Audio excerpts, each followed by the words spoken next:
This is just a sample of the audiobook. To get the complete audiobook, access the link posted in the first comment. Having one of the most experienced cast controllers in the world can be the only thing that stands between life and death for the team. And even in those situations, the soft TACP may have to call on all his ingenuity and every trick in his kit bag. That risk, though, could also bring huge dividends, as Bushane relates. The most extreme scenario of that was north of Kunduz. There was a village up there called Barauk, and we knew the Taliban were massing in this town. Estimates were in the low thousands. A lot of these forces had come out of Kunduz because we were hitting targets near Kunduz. They were looking for a safer place to get to, and they essentially took over this hamlet. Reportedly, they did a lot of nasty things in there to the local population. So we sent in one of our soft teams to get into a position to get a better sense of who was in there. Maybe call in some airstrikes on some of the perimeter elements that were isolated from this town to minimize the collateral damage. And also just to probe to see what was going on in there, to see if we could draw them out. So we had essentially 4 or 5 guys, a couple of Americans and a few Northern Alliance guys, driving up in close proximity a few kilometers away from what we thought was a couple thousand Taliban. Not very good odds, but they had a decent escape route and thought it was relatively clear. So they go in, isolate a couple of areas that are confirmed Taliban, call in a couple of airstrikes, all hell breaks loose. The enemy pretty much determined where the airstrikes were being called in from and decided to attack.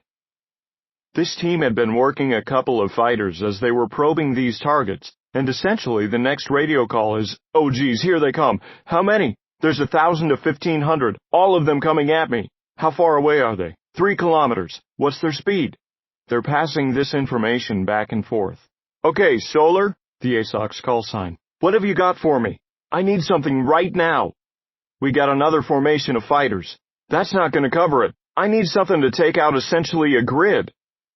And the formation of this valley as they were coming up to his observation post nicely funneled the concentration of all these guys coming at him. He saw this as hitting a home run and said, "I'm going to stay here and set this trap. Draw them up to me." We told him we had B-52s available, but it was going to take 20 to 30 minutes for them to get there. He said, "Great. What do you got in the meantime?"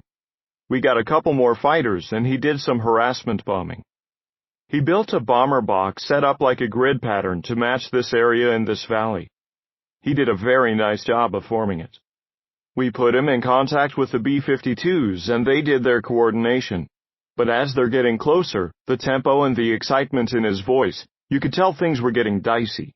He said, "Okay, I can only stay here for 10 more minutes. Oh, I'm taking shots from some guys coming in from the side. I can only stay 5 more minutes to control this air." Then the last transmission was essentially, "I don't know if I can get out of here. I think my escape routes may have been cut." So his last request was, "If you do not hear from me, bomb the bomber box that I gave you."